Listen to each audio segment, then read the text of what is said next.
শিক্ষাখণ্ডৰ বিশেষভাৱে সক্ষম ছাত্ৰ ছাত্ৰীলৈ সমগ্ৰ শিক্ষা শোণিতপুৰৰ দ্বাৰা আজি দিব্যাংগ শিশুৰ সহায়ক সঁজুলি বিতৰণ অনুষ্ঠান সম্পন্ন হয়। ৰাষ্ট্ৰীয় বিজ্ঞান দিৱসৰ শুভ ক্ষণত সমগ্ৰ শিক্ষা শোণিতপুৰ জিলা গাভৰু শিক্ষাখণ্ডই ৬৬গৰাকী বিশেষভাৱে সক্ষম শিশুলৈ প্ৰদান কৰে দিব্যাংগ শিশুৰ সহায়ক সঁজুলি।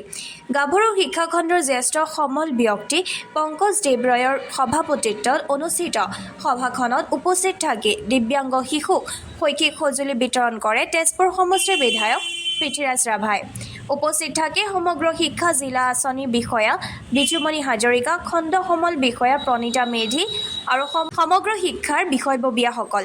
শিক্ষাৰ পৃথিৱীত বিশেষভাৱে সক্ষম ছাত্ৰ ছাত্ৰীসকলেও কোনো প্ৰতিবন্ধকতাৰ সন্মুখীন নোহোৱাকৈ আগুৱাই যাবলৈ সমগ্ৰ শিক্ষাৰ লগতে অসম চৰকাৰৰ বিৰল প্ৰয়াসক শলাগ জনায় সমষ্টিৰ বিধায়ক পৃথ্বীৰাজ ৰাভাই। আজি তেজপুৰ সমষ্টিৰ অধীনস্থ এই অনুষ্ঠানটি হৈছে যিখিনি আমাৰ দিব্যাংগ ছাত্ৰ ছাত্ৰী আছে, এই দিব্যাংগ ছাত্ৰ ছাত্ৰীয়ে শিক্ষা গ্ৰহণ কৰিব পাৰে। এই শিক্ষা গ্ৰহণ কৰি বিদ্যালয়ৰ পৰা ওলাই বা তেওঁলোকে যি শিক্ষা গ্ৰহণ কৰিব, শিক্ষাৰ জৰিয়তে এজন সুনাগৰিক আৰু জীৱন জীৱিকাৰ লগত সমানে সমানে যুদ্ধ কৰিব পাৰে সাধাৰণ মানুহৰ দৰে।